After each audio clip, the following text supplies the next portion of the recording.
My grandmother was a Peranakan, so I was really brought up with her sense of mixing colors and textures, her eye for exceptional, beautiful things. So that pretty much shaped me into who I am and what I am today. And my father was a merchant. He was traveling a lot in Southeast Asia. So he would bring back beautiful fabrics, for example, batiks from Indonesia, Japanese silk. And my mother would bring all these beautiful fabrics to go see her Chinese tailor in Chinatown. I'll tag along as a young boy. And then she will spend hours discussing about the details, like the trimmings, the froggings, the buttons, the buckles, the length of the dress, and all that with a Chinese tailor. So I would say my mother was my very first muse, and then the Chinese tailor was definitely my very first fashion tutor in some way. And these really made me into who I am and what I am today. London in the 80s was swinging and full of inspirations and hope. Central St. Martin's was and still is a very special school. It really taught us how to dream and how to bring out our deepest creative self and really help us to shape our individuality.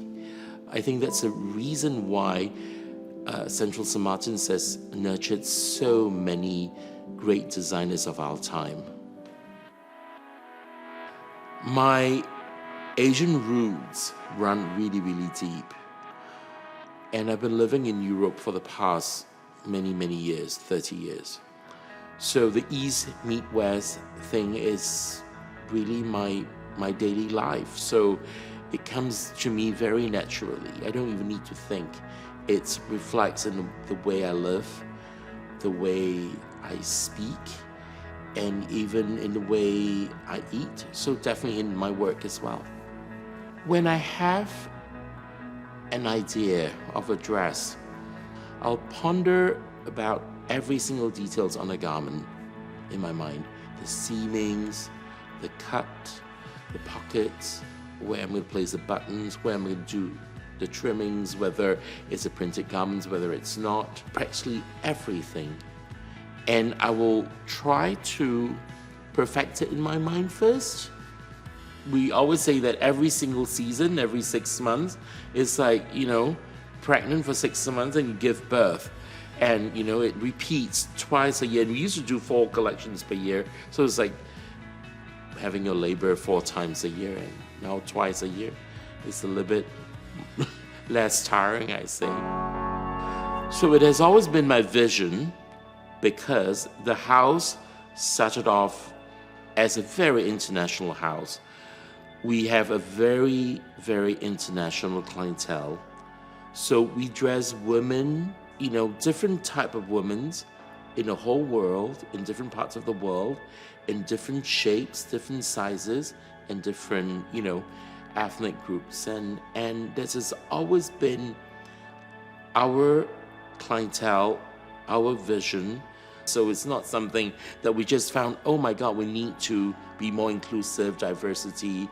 It has always been there since day one of my house. I'm a Renaissance man, and I truly believe in slow fashion. So in the world that we're living in today, I truly believe that garments which are handmade, designed by real human beings, made by real human beings, are still the ultimate luxury. So that's what I believe in. The garments I designed and that we produced are being kept for a long time in the woman's wardrobe. And she'll wear it many times, and then she'll keep them in the wardrobe and bring them out a couple of years later and wear them again, and eventually hand it down to the next generations. Most of my clients, they do that. They're definitely no one-wear wonder, and they're definitely something that we call heritage pieces. Actually, this is always something that I truly believe in, and this is my answer to sustainability. Well, I hope to inspire the younger Singaporeans to take the creative path. And I totally feel that creativity is so important, because without creativity, our societies will be soulless. What's interesting about fashion is that you have to reinvent yourself almost a couple of times in a year.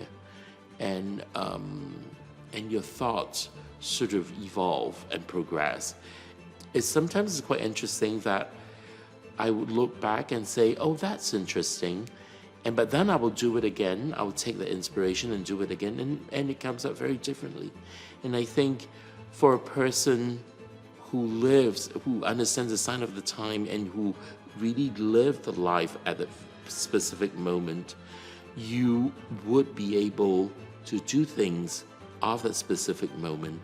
And that's why we call it fashion as well, because it really reflects the evolution and also the whole feeling of that specific moment. Thank you, Tatler, for having me, and see you in Paris.